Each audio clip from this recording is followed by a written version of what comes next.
বন্ধুরা, আজ আমি নিয়ে আসলাম একটি অসাধারণ স্বাদের সাধারণ রেসিপি। তা চলুন রেসিপিটা ফলো করি। আমি পরিমাণ মতো ডাল নিয়েছি। এখন ডালটাকে সিদ্ধ করতে দেব। আর নিয়েছি মুরগির ডিম। আমি 6 পিস মতন মুরগির ডিম নিয়েছি।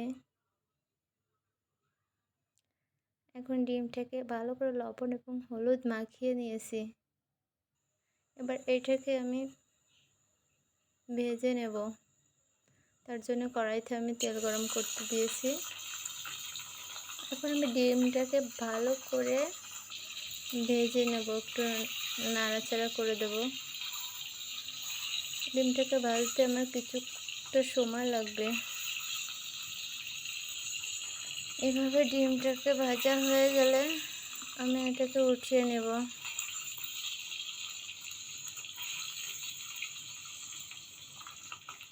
তো আমার ডিমটা ভাজা শেষ হয়ে গেছে। এবার আমি এতে দিয়ে দিলাম 2টা শুকনো মরিচ, 2টা তেজপাতা আর কিছু গোটা গরম মশলা। দিয়ে দিয়েছি পেঁয়াজ কুচি, রসুন কুচি, দিয়ে দিলাম আদা রসুন বাটা।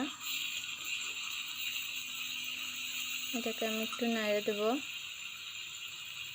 দিয়ে দিলাম পেঁয়াজ বাটা, একটু নাড়াচাড়া করে দেব যাতে পুড়ে না যায় মশলাটা।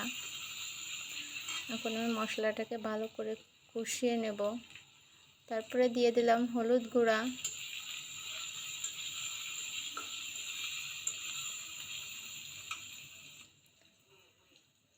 সামান্য পরিমাণ লবণ,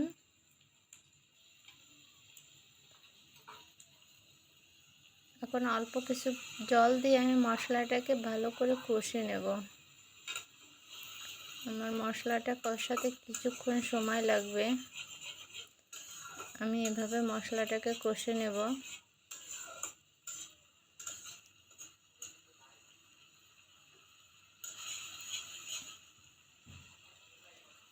কিছুক্ষণ সময় ধরে আমি মশলাটাকে কষিয়ে নিলাম।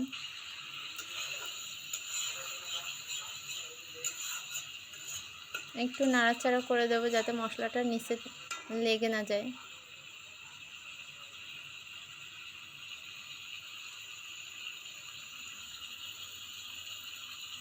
দিয়ে দিলাম জিরে গুঁড়ো এবং কিছু গরম মশলা গুঁড়ো।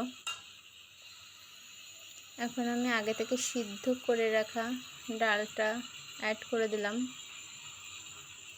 দিয়ে আমি ডালটাকে কিছুক্ষণের জন্য কষে নেব। যেহেতু আমার ডালটা আগে থেকে সিদ্ধ করে রাখা, সেহেতু আমার রান্নাটা শেষ করতে খুব বেশি সময় লাগবে না, তাড়াতাড়ি রান্না হয়ে যাবে। জাস্ট একটু কষিয়ে নিতে হবে, কিছুক্ষণ কষিয়ে নিতে হবে। আমি ডালটাকে কিছুক্ষণ কষে নিয়ে তারপরে ডিমটাকে দিয়ে দেব। এবার আমি ডিমটাকে অ্যাড করে দিলাম। আমি ডাউলের মধ্যে ডিমটা দিয়ে কিছুক্ষণ কষে নেব। এতে অল্প পরিমাণ জল দিয়ে দেব। যেহেতু আমার ডালটা সিদ্ধ করা রয়েছে, আমার বেশি সময় লাগবে না।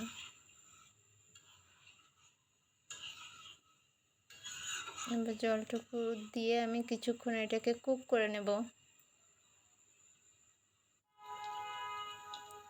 দেখুন আমার রান্নাটা প্রায় শেষ।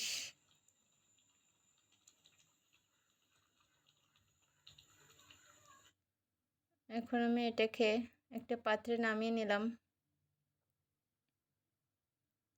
দেখুন এটা এভাবে ফলো করলে আপনাদের রেসিপি